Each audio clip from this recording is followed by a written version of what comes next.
লক্ষ্যে পৌঁছানো অত্যন্ত কঠিন হয়।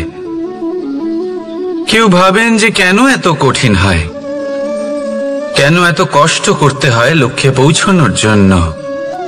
এই লক্ষ্য সরলভাবে কেন আমার কাছে চলে আসে না? চলুন আপনাকে একটা কথা বলি, যদি আপনার লক্ষ্য কঠিন না হয় তাহলে তাকে পাওয়া আপনার পক্ষে অসম্ভব হয়ে উঠবে। লক্ষ্যে পৌঁছানোর এই রাস্তায় আপনি যে কড়া রোদের সম্মুখীন হন, যার থেকে আপনি দূরে পালাতে চান, সেই রোদ আপনাকে প্রেরণা যোগায় যে আপনি এগোতে থাকুন।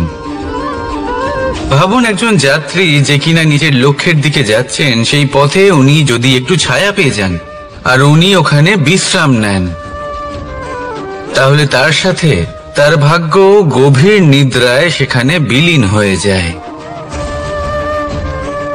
তাই এই পরিশ্রমের কড়া রোদের থেকে কখনো দূরে পালাবেন না। জীবনে শুধু সামনে এগোতে থাকুন দৃঢ়তার সাথে। আর লক্ষ্য সরল হোক, কঠিন হোক বা অত্যাধিক কঠিন হোক, একটা কথা মনে রাখবেন, যে জীবনের লক্ষ্যে পৌঁছতে পেরেছে সে লক্ষ্য প্রাপ্তির জন্য আফসোস কখনোই করে না। রাধা রাধা। ধৈর্য, এই ধৈর্য কি কোনো গুণ, কোনো অনুভূতি, কোনো দৃষ্টিভঙ্গি? আমার জন্য ধৈর্য এক বাহন। আপনি হয়তো ভাবছেন এ কেমন বাহন? বাহন তো ঘোড়া হতে পারে, হাতি হতে পারে, উটও হতে পারে, কিন্তু ধৈর্যকে বাহন বানানো মানে? চলুন আপনাকে একটা কথা বোঝাই। পৃথিবীতে এমন কোনো বাহন নেই যে তার আরোহীকে আছড়ে ফেলেনি।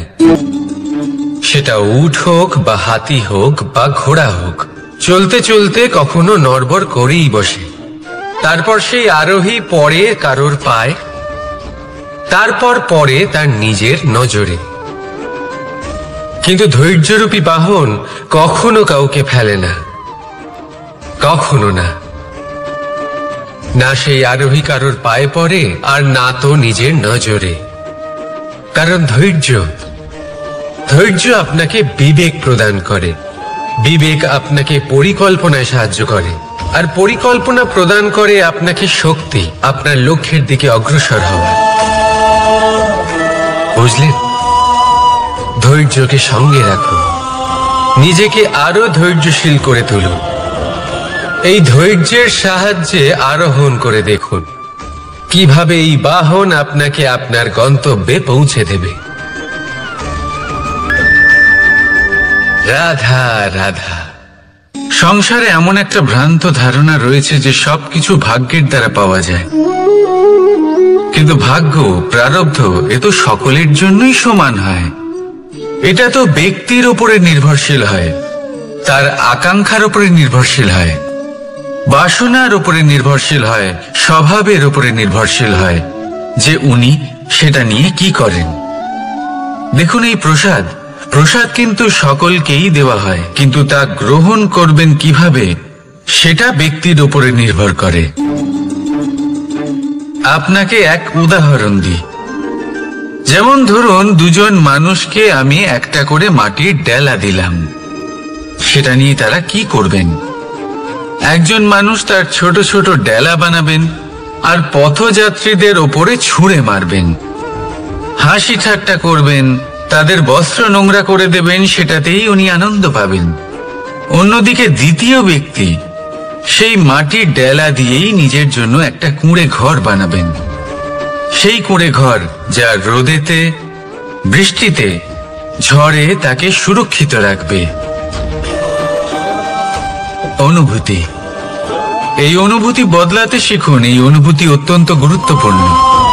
ভালোবাসাতেও এই অনুভূতি হলো অত্যন্ত গুরুত্বপূর্ণ। ভালোবাসা সে বন্ধুর সাথে হোক, মা বাবার সাথে হোক, ভাই বোনের সাথে হোক, স্ত্রীর সাথে হোক, যে কারোর সাথে হোক, মনে রাখবেন এই হলো সেই অনুভূতি যা আপনার ভাগ্য নির্ধারণ করে থাকে। তাহলে আসুন আমার সাথে প্রেমের অনুভূতি নিয়ে বলুন, রাধা রাধা। লক্ষ্য, পথ, আর সাফল্য, এই তিনটেই একে অপরের সাথে জড়িত। কিন্তু অনেকবার মানুষ এদের ঠিকভাবে বুঝতে পারেন না। তারা ভাবেন যে যেরকম লক্ষ্য হবে সেরকমই পথ হবে, সেই মতোই লক্ষ্য কঠিন হলে পথ কঠিন হবে, লক্ষ্য সরল হলে পথও সরল হবে। যদি আপনাকে আসল সত্যের সাথে অবগত করাই, তাহলে দেখবেন সবকিছুই এর উল্টো। লক্ষ্য নিজের পথ বানায় না, পথ সেটাই যেটা আপনি স্বয়ং নির্বাচন করে আপনি নিজে বানান। সেই অনুসারেই আপনি আপনার লক্ষ্যে পৌঁছতে পারবেন। সেই জন্য জীবনে যখনই লক্ষ্যে পৌঁছানোর পথের বিষয়ে আপনি কোনো সিদ্ধান্ত নেবেন, তাহলে তা ভেবে চিন্তে নেবেন, কারণ এই পথ অত্যন্ত গুরুত্বপূর্ণ। পথ যদি শুভ হয়, তাহলে লক্ষ্য আপনা থেকেই শুভ হয়ে যায়। তাহলে আসুন আমার সাথে ভালোবেসে বলুন, রাধা রাধা। ভাগ্য আর কর্ম, এই দুই এমন শব্দ যাকে ঘিরে সমগ্র সংসার। কেউ বলে আমার ভাগ্যে এটা ছিল না, যা পেলে আমার জীবন অন্যরকম হতো। কেউ বলে আমার গত জন্মের কর্ম নিশ্চয়ই এমন ছিল, যে কারণে এই জন্মে এরকম ভাগ্য পেয়েছি আমি। এসব বাদ দিন আর একবার শান্ত চিত্তে ভাবুন। আপনি বুঝতে পারবেন যে ভাগ্য আর কর্ম এই দুই এই জন্মের। তফাৎ শুধুমাত্র এটাই যে যদি ভাগ্যের কথা বলা হয়, তাহলে আপনি এই ভাগ্যের থেকে যত বেশি আশা করবেন, তত বেশি নিরাশ হবেন আপনি। কারণ এই আশা আপনাকে কর্ম করা থেকে আটকায়। যদি কথা বলা হয় কর্মের, তাহলে নিজের কর্মের প্রতি যত বিশ্বাস রাখবেন, তত বেশি সফলতা আপনার কাছে আসবে। তাই একটা কথা মনে রাখবেন, ভাগ্য আপনার কর্ম নির্ধারণ করে না, কিন্তু আপনার কর্ম আপনার ভাগ্যকে অবশ্যই নির্ধারণ করে। রাধা রাধা নাম কত সাধারণ একটা বিষয়। প্রত্যেক মানুষ যে জন্ম নেয়, তাকে একটা নাম দেওয়া হয়, যা সে পেয়ে থাকে তার মাতা পিতার দ্বারা, না হলে তার গুরুর দ্বারা, বা কোনো আত্মীয়ের দ্বারা, বা কোনো কাছের মানুষের দ্বারা। এই নামের সাথে সে আস্তে আস্তে বেড়ে ওঠে। কিন্তু এটাই কি সেই নাম? এই নামই কি সবকিছু? কখনোই নয়। একটা নাম সেটা যা আপনি জন্মের সময় লাভ করেন, যে নামে আপনি কর্মের পথে অগ্রসর হন। আরো একটা নাম সেটা যা আপনি আপনার কর্মের দ্বারা অর্জন করেন। আর এই নামেই আপনাকে সবাই যুগ যুগ ধরে মনে রাখে। আপনার আসল নাম সেটা নয় যা আপনাকে জন্মের সময় দেওয়া হয়েছিল। আপনার আসল নাম সেটা যেটা আপনি আপনার কর্ম দ্বারা লাভ করেছেন। কারণ সেই লাভের পেছনে প্রচুর প্রয়াস লুকিয়ে থাকে, অনেক পরিশ্রম লুকিয়ে থাকে। কিন্তু যদি আপনি চান যে মানুষ আপনার নাম মনে রাখে, তাহলে আপনাকে কর্মের পথে অগ্রসর হতেই হবে। শুভ কর্ম করতে হবে, অনর্গল চেষ্টা করে যেতে হবে, মহান কাজ করতে হবে। আর বিশ্বাস করুন, আপনি একটা মহান নামের ফল অবশ্যই লাভ করবেন। রাধা রাধা।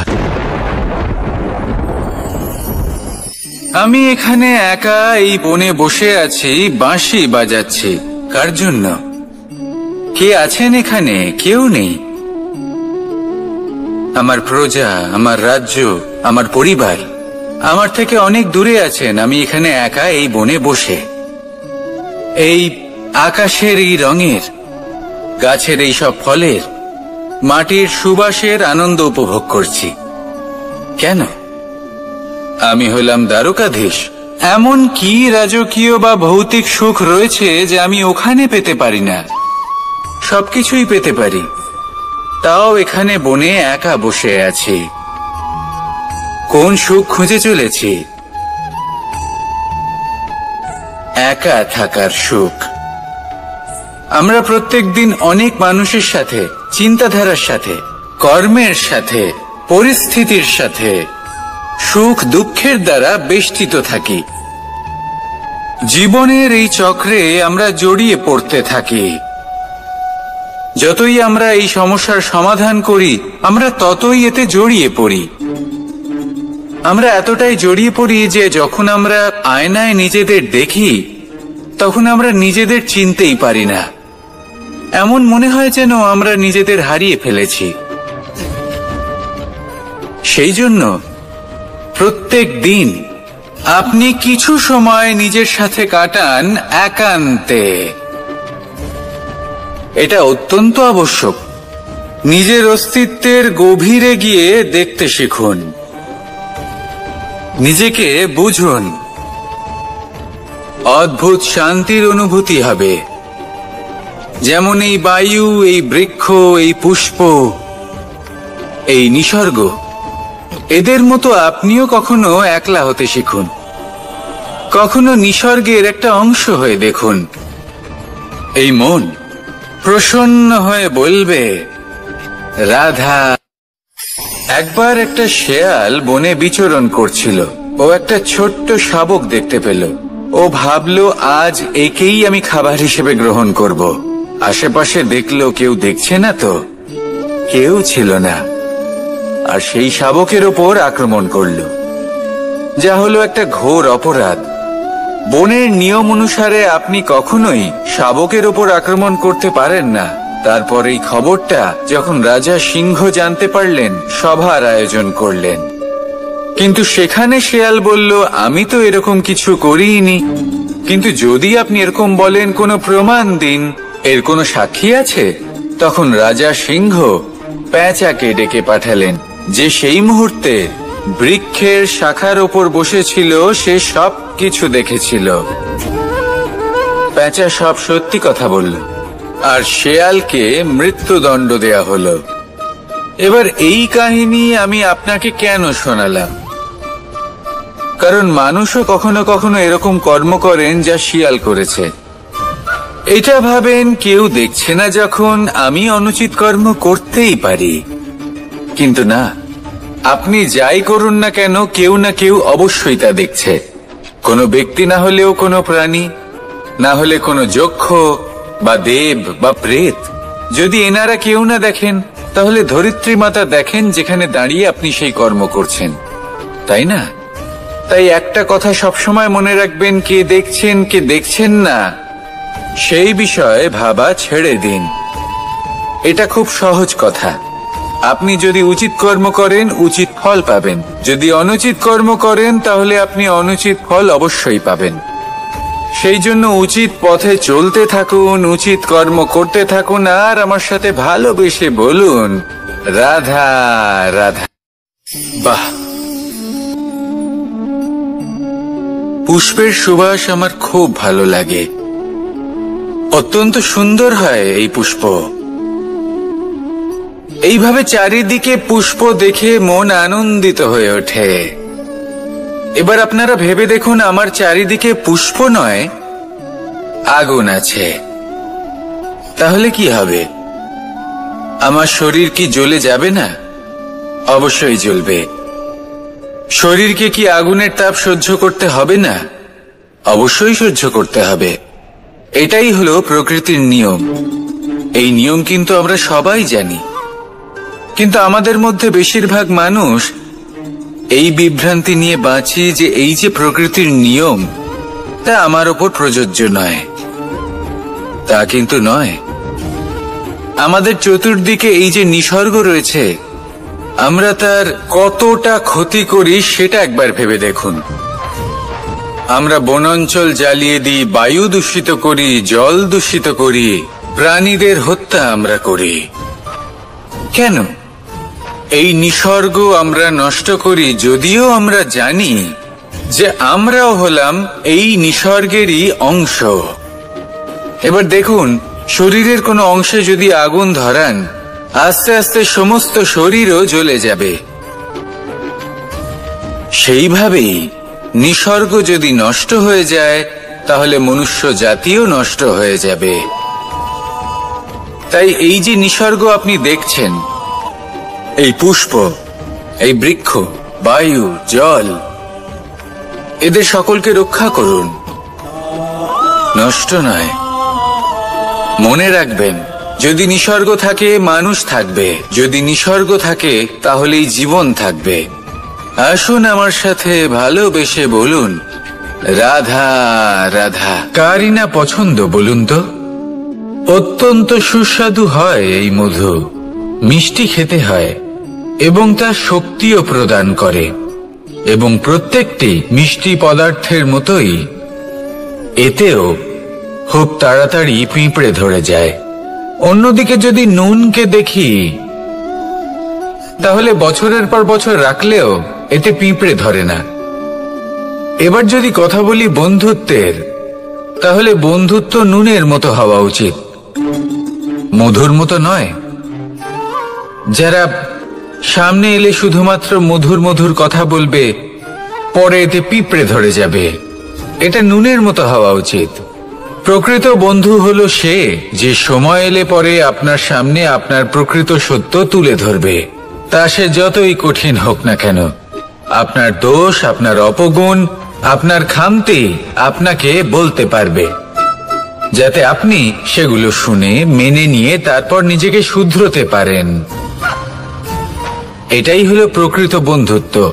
কখনো নিজের জীবনের আশেপাশে মন দিয়ে দেখবেন, অনেক সময় এমন মানুষ থাকেন, অনেক বন্ধু থাকেন, যাদের দেখে আমাদের মনে হয় যে এনারা খুব কঠোর, এনাদের কথা খুব কটু। কিন্তু বেশিরভাগ এমন মানুষের মনটা যদি বুঝতে পারেন, তাহলে দেখবেন তাতে কোনো মালিন্য নেই, এনাদের মন অত্যন্ত পবিত্র হয়। যদি আপনার জীবনেও এমন কোনো ব্যক্তি থেকে থাকে, এমন বন্ধু থাকে, তাহলে তাদের আগলে রাখুন আর আমার সাথে ভালোবেসে বলুন, রাধা রাধা। যতক্ষণ আমরা এই সংসারে জীবিত, ততক্ষণ আমাদের সাথে সবকিছু থাকে, আমাদের ধন, সুখ স্বাচ্ছন্দ্য, আমাদের মিত্রগণ, আমাদের পরিবার, এই সমাজ, এই সবকিছু আমাদের সাথে থাকে। যেদিন আমরা এই সংসারকে ত্যাগ করব, এদের মধ্যে কেউ আমাদের সাথে যাবে না, না ধন, না স্বাচ্ছন্দ্য, না সম্পত্তি। এই সকল মানুষ, এই সমাজ, এরা শুধুমাত্রই শ্মশান পর্যন্ত আমাদের সাথে থাকতে পারবেন। তারপরে যদি আমাদের সাথে কিছু যেতে পারে, তাহলে তা শুধুই আমাদের ধর্ম। আর এই সংসারে আমরা নিজেদের যে সুনাম রেখে যাই, সেটা সম্ভব শুধুমাত্র কর্মের দ্বারা। সেই জন্য সংসারে যতদিন পর্যন্ত জীবিত আছেন, যদি কিছু অর্জন করতে চান, তাহলে ধর্ম অর্জন করুন, ধর্মের বিষয়ে স্পষ্টতা অর্জন করুন এবং কর্ম অর্জন করুন। এটাই হবে আপনার অতীত এবং এটাই হবে আপনার ভবিষ্যৎ, এবং এটাই সকলকে প্রেরণা প্রদান করবে। আসুন আমার সাথে ভালোবেসে বলুন, রাধা রাধা। কোনো যাত্রায় যাব বলে মনে করি, তখনই আমরা প্রস্তুত থাকি আসন্ন বিপদের জন্য বা সংকটের জন্য। যেমন যদি আমাদের মনে হয় যে আজকের পরিবেশ খুব ঠান্ডা হবে, তাহলে আমরা গরম বস্ত্র ধারণ করি বা সেটাকে সাথে নিয়ে যাই। যদি মনে হয় যে বৃষ্টি হতে পারে বা বৃষ্টি হয়ে চলেছে, আমরা দেখছি, তাহলে আমরা একটা ছাতা সাথে নিয়ে নিই। আমরা প্রস্তুত থাকতে চাই এবং এটাই উচিত, এবং সেই কারণেই আমরা যাত্রায় সাফল্য লাভ করি। কিন্তু যদি আমরা কথা বলি জীবনযাত্রা নিয়ে, যা কিনা সব থেকে বেশি গুরুত্বপূর্ণ, তাহলে তার জন্য আমরা পূর্ণরূপে প্রস্তুত থাকি না। আশেপাশের মানুষ, এই সমাজ, আমাদের সাথী, আমাদের মিত্ররা যে কোনো মুহূর্তে বদলে যেতে পারেন। সেই জন্য আমরা নিজেদেরকে কখনো সাবধান করি না, কখনোই নিজেদের প্রস্তুত করি না। আমাদের এটা কখনোই মনে হয় না যে এরকম হতে পারে, আর সেই কারণেই শেষে গিয়ে আমরা অত্যন্ত দুঃখ পাই। একটা অমূল্য শিক্ষা আছে যেটা আমাদের লাভ করা উচিত, সতর্ক থাকা উচিত। এই জীবনযাত্রার জন্য শুধুমাত্র এই পরিবেশের বিষয়ে তথ্য সংগ্রহ করা বা তাকে অনুমান করা এটুকু হলেই চলবে না। আমাদের আশেপাশের মানুষজনকে দেখতে হবে, তাদের স্বভাব পরিস্থিতির ওপর নজর রাখতে হবে। যখন তারা রং পাল্টাচ্ছেন নজর রাখতে হবে, তা অত্যন্ত আবশ্যক। পরিবর্তন আপনার জীবনে অবশ্যম্ভাবী। সঠিকভাবে তার সম্মুখীন হন। আসুন আমার সাথে ভালোবেসে বলুন, রাধা। যদি আমি আমার চোখ বেঁধে কোনো একটা নির্দিষ্ট দিকে নিজের সমস্ত শক্তি প্রয়োগ করে ছুটে যাই, তাহলে কি হবে? আমি কোথাও ধাক্কা খেতে পারি, নিজের ক্ষতি করতে পারি, কোথাও পড়ে যেতে পারি, তাই না? অর্থাৎ এটা নিশ্চিত এই কাজ আমার করা উচিত নয়। কিন্তু আজকের দিনে প্রত্যেকটা মানুষ এই কাজই করছেন, তাই না? কোনো কাজ করার পূর্বে সেই কাজের বিষয়ে সম্পূর্ণ তথ্য কোথায় সংগ্রহ করছেন? শুধু এটুকু জানেন যে এই কাজটা করলে কত ধন অর্জন করবেন আর কত নাম হবে, আর ব্যাস সামনে এগিয়ে যান। এটা উচিত নয়। পূর্ণরূপে যে কোনো কাজ করার আগেই সেই কাজের বিশ্লেষণ করে নেওয়া উচিত, তা বুঝে নেওয়া উচিত, এবং সেই বিষয়ে অবশ্যই খেয়াল রাখা উচিত যে আপনার শরীর এবং আপনার মন এই কাজ করার জন্য কি প্রস্তুত রয়েছে। যদি তা না হয় তাহলে প্রথমে নিজেকে শুধরে নিন, তারপরে সেই কাজ করুন। যদি এইভাবে জীবনে সামনে এগোন তাহলে সাফল্যের সম্ভাবনা জীবনে অনেক বেশি বেড়ে যাবে। তাহলে এটাই করুন আর আমার সাথে ভালোবেসে বলুন, রাধা রাধা। দেখতে গেলে এই সংসার বড়ই সুন্দর, কিন্তু আসল সত্যি এটাই যে সংসারে সবকিছু নশ্বর। যেটা কাল ছিল তা আজ নেই, যা আজ আছে তা কাল ছিল না, আর যা আজ আছে তা কালও থাকবে না। প্রত্যেক মানুষকেই যথাসময়ে কালের কাছে মাথা নত করতে হয়। এই রূপের বিনাশ করে বার্ধক্য, প্রাণের বিনাশ করে মৃত্যু, আলস্য, ঈর্ষা ধর্মের বিনাশ করে, আর ক্রোধ বিনাশ করে সম্পর্কের।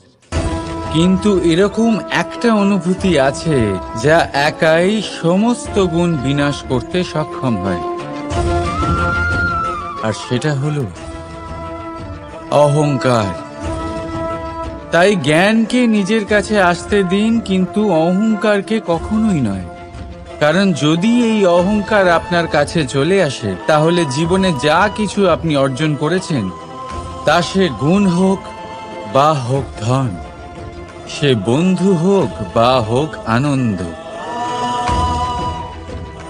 সবকিছু শেষ হয়ে যাবে। রাধা রাধা। এই পাথর দেখতে পাচ্ছেন আপনি? কত গোল, কতটা চকচকে। বাচ্চাদের অনেক সময় এটা নিয়ে খেলতে ভালো লাগে, আর কেনই বা লাগবে না? কতটা সুন্দর আর মসৃণ এটা। কিন্তু আপনি কি কখনো ভেবে দেখেছেন এই পাথর আগে কি ছিল? কোনো বিশাল আকার পর্বত, কোনো বিশাল আকার পাথরের একটা বড় ভেঙে যাওয়া অংশ বিশেষ, যেটা কোনোভাবে নদীতে পড়ে নদীর ধারার সাথে বইতে থাকলো, মাটির সাথে ঘর্ষণ হলো, বালির কণার সাথে ঘর্ষণ হতে থাকলো, আর তারপর ধীরে ধীরে এই আকার পেল। এবার আমরাও এই পাথরের মতোই। তাই মনে রাখবেন, আপনার ব্যক্তিত্ব, আপনার এই স্বরূপ ঈশ্বরের দেওয়া কখনোই নয়। হ্যাঁ, প্রকৃতি অবশ্যই আপনাকে জন্ম দিয়েছেন, কিন্তু আপনি নিজে নিজের ব্যক্তিত্বের রচয়িতা, আর আপনি তা রচনা করেন কঠিন পরিস্থিতির মুখোমুখি হয়ে, সংকটের ধারা পার করে। তাই আপনিও এই পাথরের মতো নিরন্তর চেষ্টা করতে থাকুন। নিজের অস্তিত্ব বজায় রাখুন, এই অস্তিত্বকে মহান করতে থাকুন, আর আমার সাথে ভালোবেসে বলুন, রাধা রাধা। বর্ষাকালে যখন ভয়ানক বৃষ্টি হয়, তীব্র গতিতে যখন হাওয়া চলে, তখন আপনি নিশ্চয়ই দেখেছেন যে পাখিরা, যাদের বাসা মাঝে মাঝে ভেঙে পড়ে, নষ্ট হয়ে যায়। কিন্তু আপনি কি কখনো সেই পাখিদের বিলাপ করতে দেখেছেন? কখনো নয়। যখনই সেই বৃষ্টি থেমে যায়, তারা আবার একটু একটু করে খড়কুটো জোগাড় করে তাদের বাসা বানিয়ে ফেলে। নিজের সংসার সেই রকমই বানিয়ে দেয় যেমন আগে ছিল। এমন কেন? কারণ এই ঝড়ের তাণ্ডবের সাথে সেই পাখিদের কোনো বোঝাপড়া করারই নেই। তারা শুধু সেটাই করতে থাকে যেটা তাদের হাতে আছে, আর সেটাই হলো, আর এটাই হলো সুখী জীবনের মূল মন্ত্র। যেটা আপনার হাতে নেই, তা নিয়ে বিলাপ করে আপনার কোনো লাভ হবে না। মনোসংযোগ তাতেই করুন যা আপনার হাতে রয়েছে। যা বদলে গেছে তাকে আপনি আবার বদলাতে পারবেন না, কিন্তু যা আপনি বদলাতে পারবেন তাতে মনোসংযোগ করুন। এই জীবনে একটু ধনাত্মক হয়ে উঠুন, দেখবেন সব শুভ হবে। রাধা রাধা।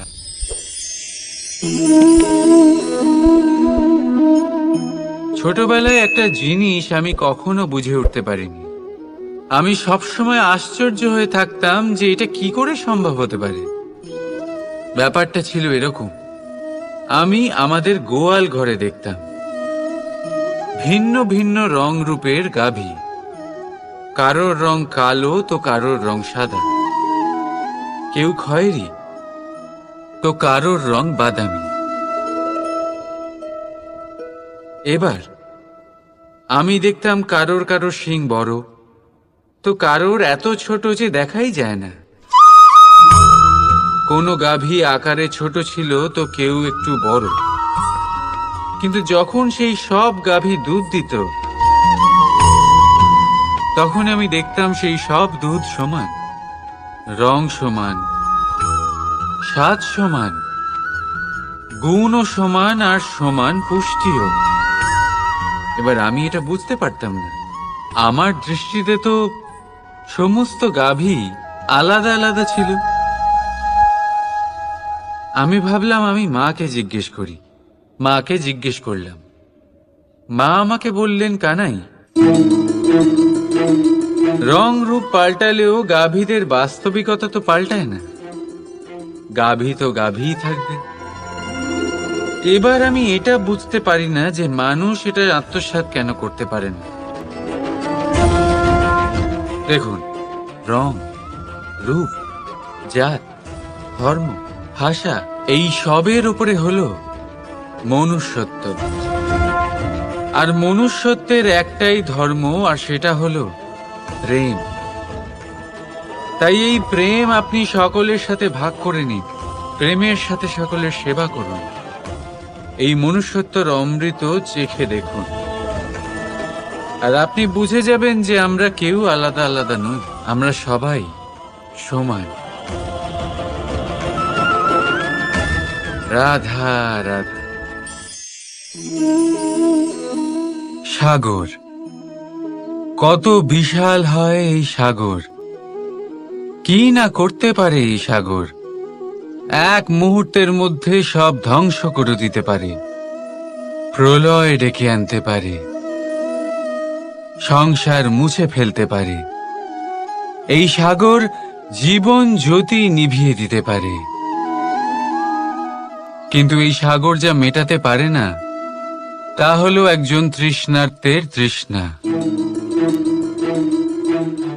অন্যদিকে এই ঘোড়া, যা এতটাই ছোট যে গোপিনীরা একসঙ্গে অনেকগুলো নিয়ে চলতে পারে, কিন্তু এই ছোট ঘোড়া অনেকের তৃষ্ণা মেটাতে পারে।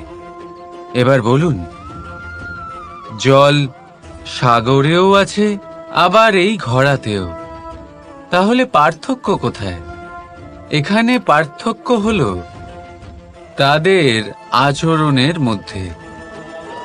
একজন মাটির মধ্যে মিষ্টি জল ধরে রাখে, তো আরেকজন নিজের নোনা জলের আঘাতে যে কাউকে মাটিতে মিশিয়ে দিতে পারে। আপনি কি হতে চাইবেন?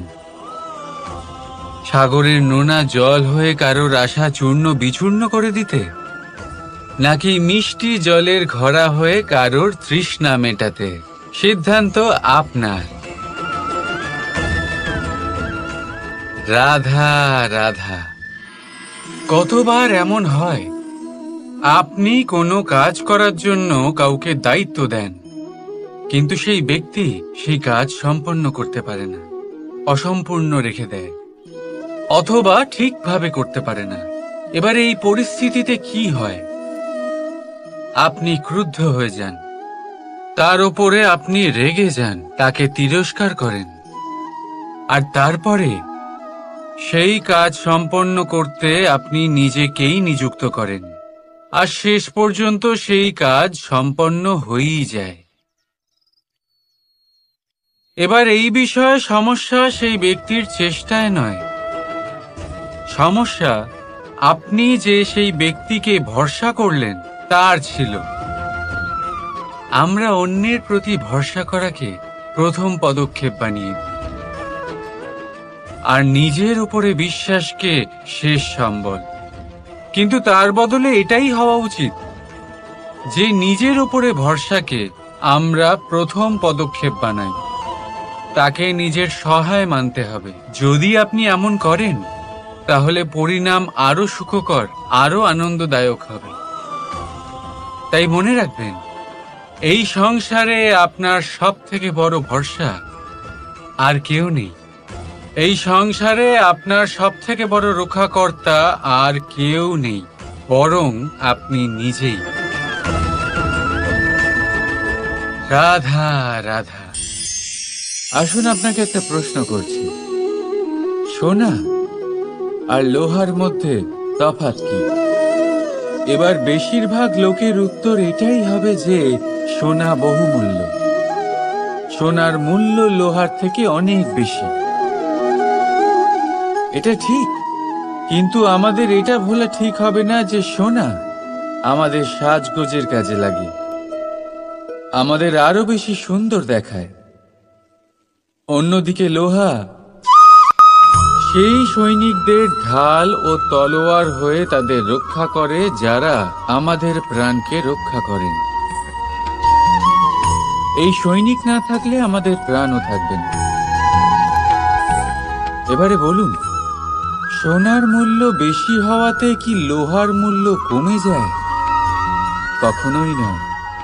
ঠিক সেইভাবে এই জীবনে আপনি যতই চেষ্টা করুন, কিছু না কিছু এমন থেকে যাবে যা আপনি কখনোই পাবেন না, আর সেই কারণে নিজেকে অক্ষম মনে করা অনুচিত। হতে পারে আপনার কাছে সেই গুণ আছে যেটা সংসারে আর কারোর কাছে নেই। সেই গুণটাকে চিনুন, সেটাকে বাড়ান, আর সেটাকে ব্যবহার করুন। তাই মনে রাখবেন, সংসারে প্রত্যেকটা ব্যক্তি বিশেষ হয়, আর এই সংসারে সবাই সবকিছু পায় না। নিজেই দেখে নিন, সোনাকে যে দোকানে সাজিয়ে রাখা হয়, সেই দোকানের তালা লোহা দিয়ে তৈরি হয়। রাধা রাধা। সংসারে সব থেকে বেশি দামি কি, সব থেকে বেশি মূল্যবান কি? কেউ বলবে সোনা, কেউ বলবে রত্ন, কেউ বলবে মুক্ত, কেউ বলবে মানি। এগুলো কতটা মূল্যবান? ধরুন, কিছু সোনার মুদ্রা দিয়ে আমরা মুক্ত কিনতে পারি, কিছু মুক্ত দিয়ে একটা মানিক, কিছু মানিক দিয়ে কিনতে পারি একটা হিরে। কিন্তু এই জগতের সমস্ত ধন খরচ করেও একটা জিনিস আমরা কিনতে পারবো না, আর তা হলো একটা মুহূর্ত। কি হলো? সত্যি সামনে এসে গেল। সত্যি হলো এটাই যে জগতে সব থেকে বেশি মূল্যবান সময়, সেই সময় যেটা আমরা এমনি নষ্ট করে দিই অকাজে, কখনো কোনো আশাতে, কখনো শোক করে, কখনো ঘটে যাওয়া দিনের কথা ভেবে, তো কখনো ভবিষ্যতের চিন্তাতে। এই সময়ের সদ্ব্যবহার আমাদের করা উচিত। এই সময়ের সদ্ব্যবহার করে আমাদের ধন অর্জন করা উচিত, মহান কাজ করা উচিত, আমাদের ব্যক্তিত্বকে উদার করা উচিত, ভালো কাজ করা উচিত, সকলের সাথে আনন্দ ভাগ করা উচিত। যদি আমরা এই সংসার থেকে চলেও যাই, তাহলেও সময় আমাদের যেতে দেবে না, এখানেই স্থিত করে রাখবে। কারোর না কারোর জন্য প্রেরণা হয়ে বা কারোর মুখে কৃতজ্ঞতার হাসি ফুটিয়ে। রাধা রাধা। সূর্য এই সংসারে সব থেকে বেশি তেজস্বী, এই সূর্য সব থেকে বেশি উজ্জ্বল, সব থেকে বেশি শক্তিশালী। কিন্তু আপনি কি কখনো সূর্যোদয় দেখেছেন? এই শক্তিশালী সূর্য কিভাবে উদয় হয়? লাল রঙের আভার সাথে, সৌম্যতার সাথে, শান্তির সাথে উদয় হয়। কখনো সূর্যাস্ত দেখেছেন? সেই লাল রঙের আভা, সেই সৌম্যতা, সেই একই শান্তি। আর এটাই একজন মহান ব্যক্তিত্বের গুণ। যখন জীবনে উত্থান ঘটে তখনও অহংকার করেন না, সৌম্যতা বজায় রাখেন। আবার যখন জীবনে ক্ষতি হয় তখনও সৌম্যতা বজায় রাখেন। যদি আপনিও চান সূর্যের মতো আপনি সম্মান পাবেন, তাহলে সূর্যের মতন হন। যখন জীবনে আনন্দ আসে, কুশল আসে, তখন সীমা লঙ্ঘন করবেন না। যখন জীবনে দুঃখ আসে, কষ্ট আসে, বিনাশের পথে অগ্রসর হবেন না। সৌম্য থাকুন, শান্ত থাকুন, সূর্যের মতো চকচক করতে থাকুন। কারণ সব মুহূর্তের মতোই এটাও একটা মুহূর্ত। তাতে আপনি আনন্দ লাভ করুন বা পান দুঃখ, এই মুহূর্ত অবশ্যই চলে যাবে। রাধা রাধা।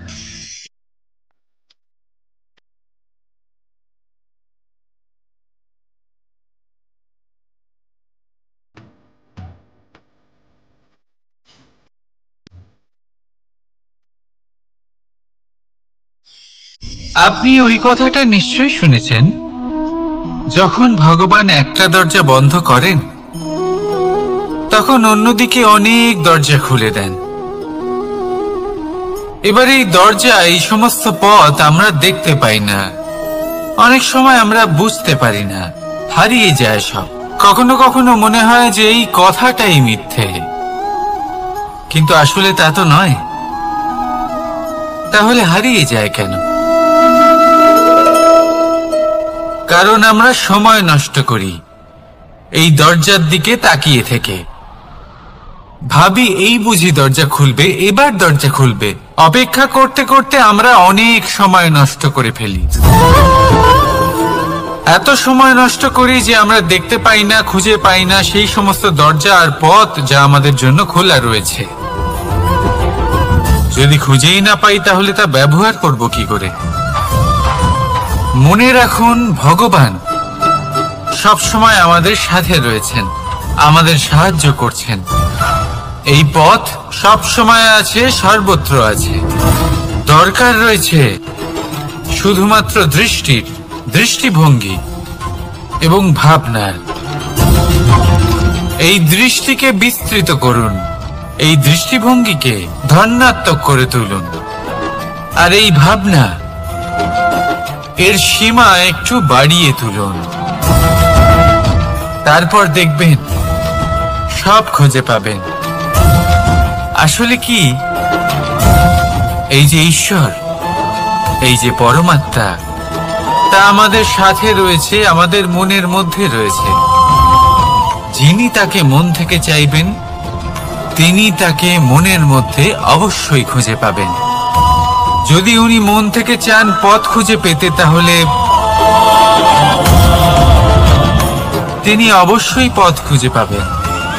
তাহলে আসুন আমার সাথে ভালোবেসে বলুন, রাধা রাধা। ধর্ম। আমরা সকলে ধর্মের বিষয়ে কথা বলি, কখনো নিজের ধর্মের বিষয়, আর কখনো অন্যের ধর্মের বিষয়। কখনো আমরা অধর্ম দেখলে সেই বিষয়ে কথা বলি। অনেক রকম আলোচনা হয়, কিন্তু এই ধর্ম আসলে কি, সেটা কি কেউ বোঝে? যদি আমি আপনাকে উত্তর দিই, এই উত্তর সরল। ধর্ম হলো তাই যা মানুষকে অন্য মানুষের সাথে, সমস্ত বিশ্ব সংসারের সাথে আনন্দ সহকারে বাঁচতে শেখায়।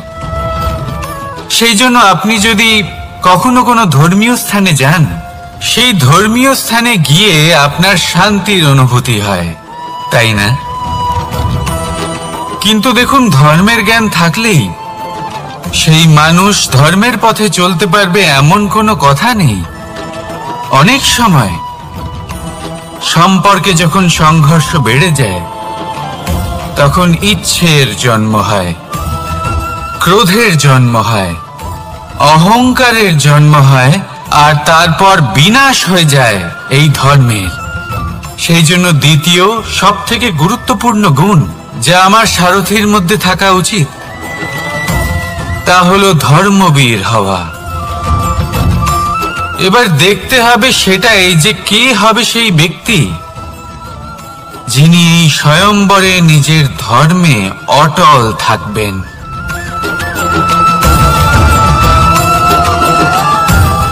কারণ সেই ব্যক্তি এই সংসার থেকে সরে এসে ধর্মের পুনঃস্থাপনের এই মহাকার্যে আমার সারথি হতে পারবেন। তাহলে আসুন আমার সাথে ভালোবেসে বলুন, রাধা রাধা। কর্ম, ধর্ম, জ্ঞান, এই তিন স্তরে অনেক মানুষ পৌঁছতে পারেন।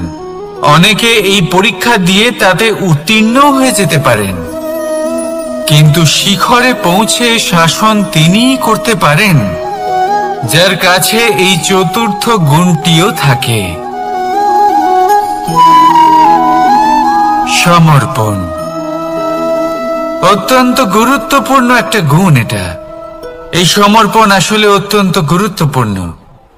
পূর্ণ সমর্পণ দরকার নিজের লক্ষ্যের প্রতি, সমর্পণ নিজের কর্তব্যের প্রতি, সমর্পণ নিজের আত্মার থেকে নির্গত স্বরের প্রতি, সমর্পণ নিজের রথীর প্রতি, অর্থাৎ আমার প্রতি। এবার এই পরীক্ষায় অত্যন্ত কঠিন এক বাঁক আসতে চলেছে, যেখানে সারথীকে সমর্পণের নিরিখে পরীক্ষা করা হবে, আর তাতে উত্তীর্ণ হওয়ার পরেই তার হাতে ধর্ম স্থাপনের রথের রাশ তুলে দেওয়া হবে। দেখা যাক কি হয়। ততক্ষণ আপনি প্রসন্ন থাকুন আর আমার সাথে ভালোবেসে বলুন, রাধা রাধা।